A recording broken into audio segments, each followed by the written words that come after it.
भैष्मी विवाहे यदुबलविजितः चन्द्रचूडाद्विमानं विन्दन् सौभं समायि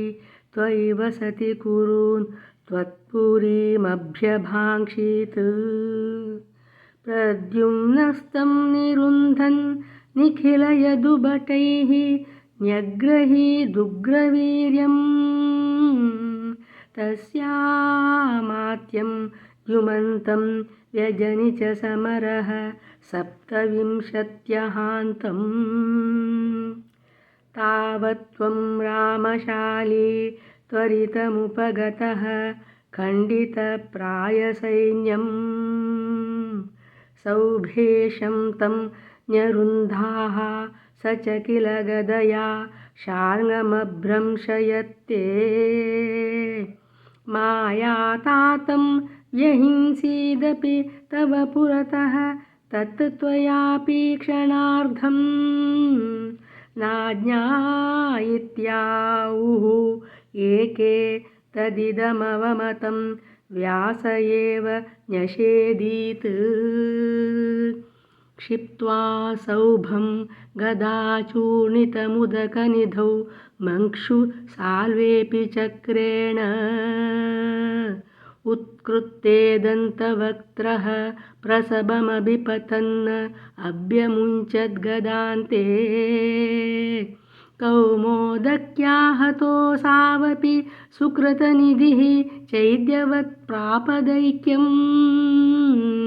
सर्वेषामेष पूर्वं त्वयि धृतमनसां मोक्षणार्थो अवतारः त्वय्यायातेऽथ जाते किल कुरु सदसि द्यूतेकसंयतायाः क्रन्दन्त्यायाज्ञसेन्याः सकरुणमृकृताः चेलमालामनन्ताम् अन्नान्तप्राप्तशर्वांशज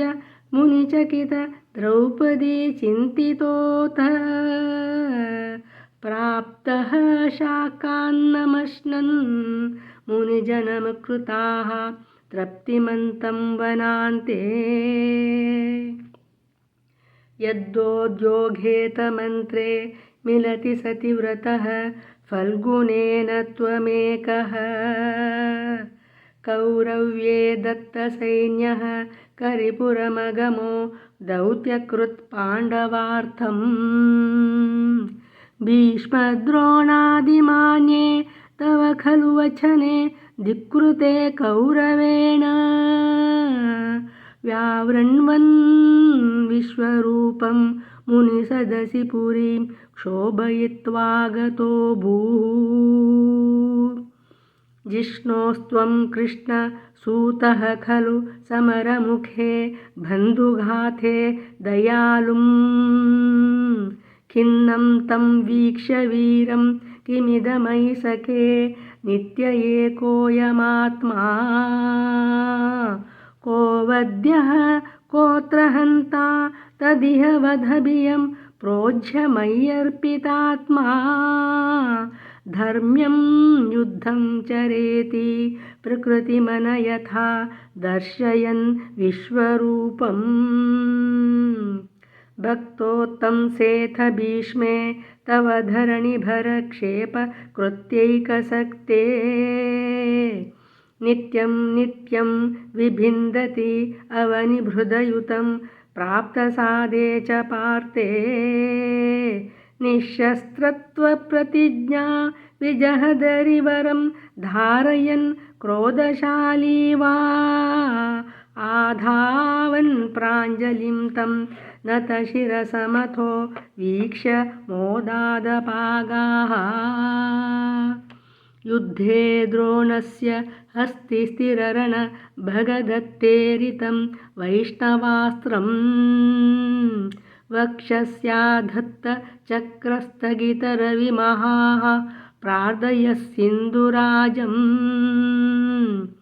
नागास्त्रे कर्णमुक्ते क्षितिमवनमयन् केवलं कृत्तमौलीं तत्रापि पार्थं